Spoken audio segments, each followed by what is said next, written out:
हुजूर सल्लल्लाहु अलैहि वसल्लम के पास एक ऊँटनी थी, उसका नाम शबा था। उसको जब खबर हुई कि हजूर सल्लल्लाहु अलैहि वसल्लम की वफ़ात हो गई है तो उसने चारा पानी छोड़ दिया, यहाँ तक कि 10 दिनों में उसी जगह पर बैठी बैठी उस ऊँटनी की मौत हो गई।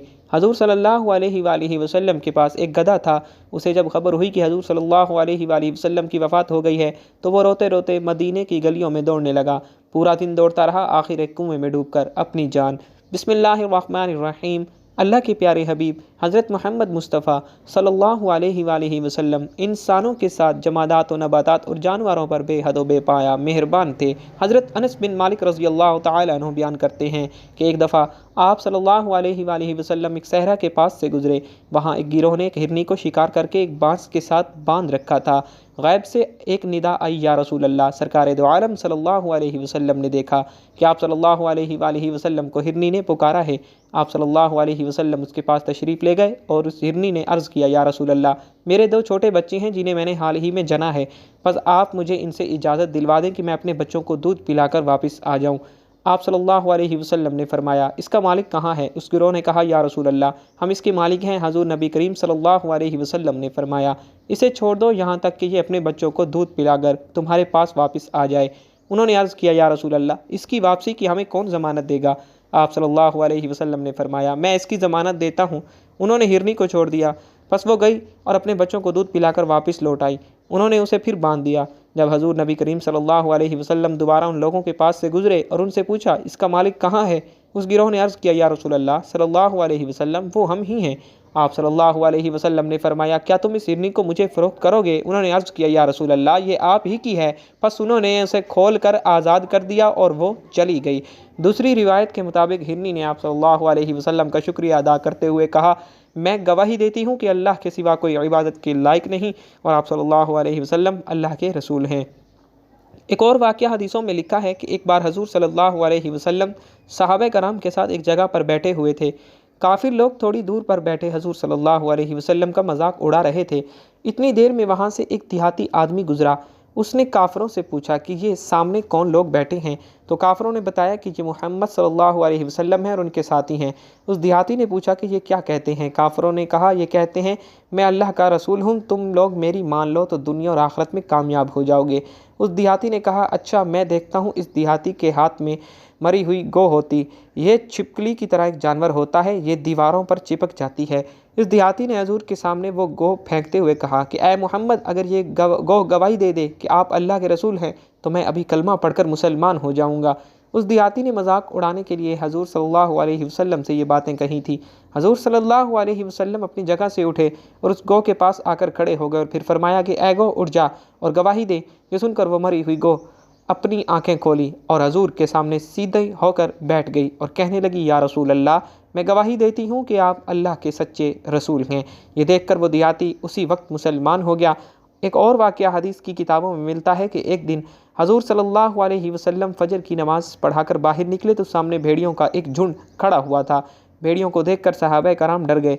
उन भेड़ियों ने हजूर सल्लल्लाहु अलैहि वसल्लम से अपनी आवाज़ में कहा कि अल्लाह के रसूल, हम सब भेड़िए हैं और हमारा खाना गोश्त होता है, हम बकरियों को शिकार करके खाते हैं, लेकिन अल्लाह के रसूल, अब हमें आपकी महब्बत में आपके सहाबा कराम की बकरियों को शिकार करने का मन नहीं करता, लेकिन गोश्त खाए बगैर हम जिंदा भी नहीं रह सकते, इसलिए आप हम भेड़ियों के लिए रोज़ाना कोई एक बकरी मुकर्रर फरमा दें ताकि हम दूसरी बकरियों को शिकार ना बनाएं। हजूर सल्लल्लाहु अलैहि वसल्लम ने इस बारे में सहाबा कराम को बताया तो सहाबा कराम ने जवाब दिया कि अल्लाह के रसूल, हम अपनी पाली हुई बकरियों को इन खूनी भेड़ियों के हवाले कैसे कर सकते हैं? इस पर हजूर सल्लल्लाहु अलैहि वसल्लम ने उन भेड़ियों से फरमाया कि ए भेड़ियों, तुम बकरियों को शिकार नहीं करना चाहते और ये सहाबा कराम अपनी बकरियां देना नहीं चाहते, इसलिए अब ये मसला तुम्हारे ही हवाले है कि जो बकरी तुम्हारे हाथ लगे तुम उसे अपना खाना बना लेना, मैं इस बारे में कोई फ़ैसला नहीं कर सकता। ये सुनकर वो सारे भेड़िए रोते हुए वापस चले गए। अबू दाऊद शरीफ में एक रिवायत है कि एक बार हजूर सल्लल्लाहु अलैहि वसल्लम एक अंसारी सहाबी के बाग में टहलने के लिए गए तो वहाँ एक ऊँट बंधा हुआ था।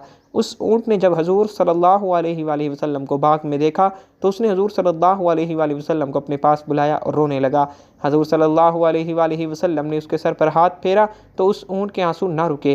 फिर आपने पूछा कि उस ऊँट का मालिक कौन है, तो एक अंसारी सहाबी हाजिर हुए और कहा कि ऐ अल्लाह के नबी, ये मेरा ऊँट है। हजूर सल्लल्लाहु अलैहि वसल्लम ने फरमाया कि तुम इस बेज़ुबान जानवर के बारे में अल्लाह से नहीं डरते हो, तुम्हें अल्लाह ने इस ऊँट का मालिक बनाया है। ये ऊँट मुझसे शिकायत कर रहा है कि तुम इसे दिन भर भूखा रखते हो और खाने को भी बहुत कम चारा देते हो, लेकिन इससे काम बहुत ज़्यादा लेते हो। उन साहबी ने कहा, अल्लाह के नबी आप सही फरमा रहे हैं, ये गलती ज़रूर होती है, लेकिन आज से मैं इसका पूरा ख्याल रखूँगा। इसी तरह हदीस की मशहूर किताब मुस्नद अहमद की तीसरी जिल्द के सफ़ा नंबर 158 पर एक हदीस लिखी हुई है कि हज़रत अनस रज़ियल्लाहु तआला अन्हु से रिवायत है कि एक अंसारी साहबी हजूर के पास आए और कहने लगे कि ऐ अल्लाह के नबी, मेरे सारे ऊँट पागल हो गए हैं और मैं उन्हें काबू करने की बहुत कोशिश कर रहा हूँ, लेकिन नाकाम रहा। कुछ और लोगों ने आकर मेरा साथ दिया, लेकिन उन ऊँटों ने सभी को ही ज़ख्मी कर दिया। जो भी उन ऊँटों के पास जाता है तो वो उसे मारने दौड़ते हैं। मैं अपनी सारी खेती और बागों की सिंचाई उन्हीं ऊँटों के ज़रिए ही करता हूँ, लेकिन अब वो सारे ऊँट पागल हो गए हैं तो मेरे बाग और खेत सब सूखते जा रहे हैं। इसलिए मैं इन सारे ऊँटों को अपने एक बाड़े में बंद कर दिया है और वो अंदर बाड़े में बहुत ज़्यादा दौड़ रहे हैं और चिल्ला रहे हैं। अब मैं क्या करूं? तो हुज़ूर सल्लल्लाहु अलैहि वसल्लम ने अपने सहाबे कराम से कहा कि चलो इनके घर चलते हैं। और फिर हजूर सल्लल्लाहु अलैहि वसल्लम उन सहाबी के बाड़े के पास पहुँचे जिसके अंदर ऊँट बंद थे। हजूर सल्लल्लाहु अलैहि वसल्लम ने उन सहाबी से कहा कि मुझे ऊँटों की रस्सियाँ दो, मैं इन ऊँटों को बांध कर आता हूँ। वो सहाबी कहने लगे, ऐ अल्लाह के रसूल, ऐसा ना करें, हमें डर है कि वो ऊँट आपको कोई नुकसान पहुँचा सकते हैं। हजूर सल्लल्लाहु अलैहि वसल्लम ने फरमाया कि तुम परेशान ना हो, तुम लोग बाहर ही रहना और मुझे रस्सियाँ दो, मैं इन्हें बांध कर आता हूँ। और फिर हजूर सल्लल्लाहु अलैहि वसल्लम उन रस्सियों को लेकर बाड़े में दाखिल हुए और दरवाज़ा अंदर से बंद कर दिया। ऊँटों ने जैसे ही अंदर किसी आदमी को आता देखा तो वो दूर से ही तेज़ी से उसे मारने के लिए दौड़े, लेकिन जब पास आकर उन ऊँटों की नज़र हजूर सल्लल्लाहु अलैहि वसल्लम पर पड़ी और देखा कि ये तो अल्लाह के नबी मोहम्मद सल्लल्लाहु अलैहि वसल्लम हैं, तो सारे ऊँटों ने हजूर सल्लल्लाहु अलैहि वसल्लम के कदमों पर अपना सर रख दिया। फिर हजूर सल्लल्लाहु अलैहि वसल्लम ने एक एक ऊँट को रस्सी से बांध कर खोंटों में बांध दिया और फिर दरवाज़ा खोला तो वो सहाबी ये मंजर देखकर हैरान रह गए और कहने लगे, ऐ अल्लाह के रसूल, मैं गवाही देता हूँ कि आप अल्लाह के सच्चे रसूल हैं। नबी हजूर सल्लल्लाहु अलैहि वसल्लम की हस्ती तो वो हस्ती थी कि जिनसे इंसान तो क्या जानवर तक महब्बत फरमाते थे। हाफिज़ इब्ने कसीर ने अपनी किताब अल-बदाया वल निहाया में लिखा है कि हजूर सल्लल्लाहु अलैहि वसल्लम के पास एक गधा था जिस पर बैठकर आप सल्लल्लाहु अलैहि वसल्लम सवारी किया करते थे। उस ज़माने में गधे पर सवारी करना कोई बुरा नहीं समझा जाता था। हजूर सल्लल्लाहु अलैहि वसल्लम के उस गधे का नाम याफूर था। उसकी बड़ी अजीब कहानी है। हदीस की किताबों में लिखा है कि जब खैबर की जंग हुई तो माल गनीमत का बहुत सारा सामान हजूर सल्लल्लाहु अलैहि वसल्लम के पास लाया गया, उसमें ये गधा भी था। जब सारा माल सहाबा कराम रिज़वानुल्लाह ताला मजमाइन में तकसीम हो रहा था तो ये गधा आगे बढ़कर हजूर सल्लल्लाहु अलैहि वसल्लम के पास आकर खड़ा हो गया और अपनी ज़ुबान में हजूर सल्लल्लाहु अलैहि वसल्लम से कहने लगा, ऐ अल्लाह के रसूल, मैं इस नस्ल से हूँ कि जिस पर नबियों ने सवारी की है। अब मैं अपनी नस्ल में सबसे आखिरी बचा हूँ और आप नबियों में सबसे आखिरी नबी हैं, इसलिए मैं आपसे सिफारिश करता हूँ कि आप सल्लल्लाहु अलैहि वसल्लम मुझे अपनी सवारी के लिए कबूल फरमा लीजिए। तो हज़ूर सल्लल्लाहु अलैहि वसल्लम ने याफूर गधे को अपनी सवारी के लिए ख़ास कर लिया। सीरत की किताबों में इस गधे के बारे में लिखा हुआ है कि कभी अगर हज़ूर सल्लल्लाहु अलैहि वसल्लम के पास कोई सहाबी ना होते और आपको किसी सहाबी को बुलाना होता तो आप याफूर को हुक्म देते कि ऐ याफूर, जाओ और अबू बकर को बुला लाओ या उमर को बुला लाओ या फलां सहाबी को बुला लाओ। तो याफूर फिर दौड़ता हुआ उन सहाबी के दरवाजे पर जाता और ज़ोर से दरवाजे पर एक धक्का देता तो सहाबी बाहर निकलते, सामने याफूर को खड़ा देखकर समझ जाते कि हजूर का बुलावा आया है और फिर वो सहाबी जल्दी से बारगाह रिसालत में तशरीफ़ लाते हैं। ये याफूर गधा हजूर सल्लल्लाहु अलैहि वसल्लम से इतनी ज़्यादा महब्बत करता था कि जिस दिन आप सल्लल्लाहु अलैहि वसल्लम की वफ़ात हुई तो याफूर को जैसे ही खबर हुई तो वह दौड़ता हुआ हजूर के कमरे में आया और हजूर के जिस्म मुबारक को देख कर रोने लगा और फिर वापस लौट कर मदीना की गलियों में तेज़ तेज़ चिल्लाता हुआ दौड़ने लगा। पूरा दिन दौड़ता रहा, आखिर एक कुएं में कूद कर अपनी जान दे दी। हजूर सल्लल्लाहु अलैहि वसल्लम के पास एक ऊँटनी थी, उसका नाम शबा था। उसको जब खबर हुई कि हजूर की वफ़ात हो गई है तो अपनी जगह पर बैठे बैठे रोने लगी और चारा पानी छोड़ दिया, यहाँ तक कि 10 दिनों में उसी जगह पर बैठे बैठे उस ऊँटनी की मौत हो गई।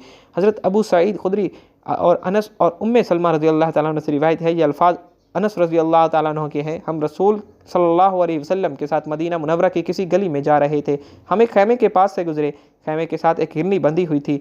जब उसने आप सल्लल्लाहु अलैहि वसल्लम को देखा तो बोली, ऐ अल्लाह के रसूल, मुझे ये लोग पकड़ लाए हैं। जंगल में मेरे 2 बच्चे हैं, मेरे थनों में दूध जम चुका है। अब ये मुझे ज़िबा भी नहीं करते कि मेरी सोजिश कल्ब ख़त्म हो, न मुझे छोड़ते हैं कि वापस जंगल में अपने बच्चों के पास चली जाऊँ। रसूलुल्लाह सल्लल्लाहु अलैहि वसल्लम ने उससे दरियाफ्त फरमाया, अगर मैं तुम्हें छोड़ दूँ तो क्या तुम दूध पिलाकर वापस आ जाओगी? उसने यकीन दिलाया, जी हाँ, वरना अल्लाह ताला मुझे दर्दनाक अज़ाब में मुब्तला कर दे। एक रिवायत में है, यूँ है कि उसने कहा कि आप मुझे इनसे इजाज़त दिलवा दें, मैं बच्चों को दूध पिलाकर वापस आ जाऊँगी। आप सल्लल्लाहु अलैहि वसल्लम ने फरमाया, क्या वाकई तू ऐसा करेगी? तो वो कहने लगी, अगर मैं वादा पूरा ना करूँ तो अल्लाह मुझे वो अज़ाब दे जो भत्ता वसूल करने वालों के मखसूस हैं। आपने फरमाया, इस हिरनी का मालिक कौन है? वो बोले, ऐ अल्लाह के रसूल, हम हैं। आपने फरमाया, इस हिरनी को छोड़ दो, ये बच्चों को दूध पिलाकर वापस आ जाएगी। वो बोले, अल्लाह के रसूल, किसकी ज़मानत पर? फरमाया, मेरी। उन्होंने उसे खोल दिया। वो गई और हस्बे वादा दूध पिलाकर वापस आ गई। उन्होंने इसे फिर बांध दिया। अल्लाह के रसूल दोबारा वहाँ से गुजरे तो दरियाफ्त फरमाया, इस हिरनी के मालिक कहाँ हैं? वो कहने लगे, अल्लाह के रसूल, हम हाजिर हैं। आपने फरमाया, ये हिरनी मेरे हाथ बेचते हो? वो कहने लगे, अल्लाह के रसूल, ये आपके लिए है। आपने फरमाया, इसे खोल दो। उन्होंने इसे छोड़ दिया। वो आपकी इजाज़त से तल दी। वो अपना पाँव ज़मीन पर मारती और कहती जाती थी, मैं गवाही देती हूँ कि अल्लाह के सिवा कोई माबूद बरहक नहीं और आप सल्लल्लाहु अलैहि वसल्लम अल्लाह के रसूल हैं। हज़रत ज़ैद बिन अरकम रज़ी अल्लाह तआला अन्हु का कहना है कि अल्लाह की कसम, मैंने उसे जंगल में चलते फिरते देखा। वो बार बार कह रही थी, ला इलाहा इल्लल्लाहु मुहम्मदुर रसूलुल्लाह। अल्लाह पाक हमें दीन पर साबित कदम रखे और हमारा खात्मा ईमान पर फरमाए, आमीन। नाज़रीन, कमेंट बॉक्स में अल्लाह और अल्लाह के रसूल सल्लल्लाहु अलैहि वसल्लम के 99 नामों में से एक नाम को ज़रूर टाइप कीजिएगा। ज़िंदगी रही तो इंशाअल्लाह नेक्स्ट वीडियो में मुलाकात होगी। तब तक के लिए अल्लाह हाफ़िज़।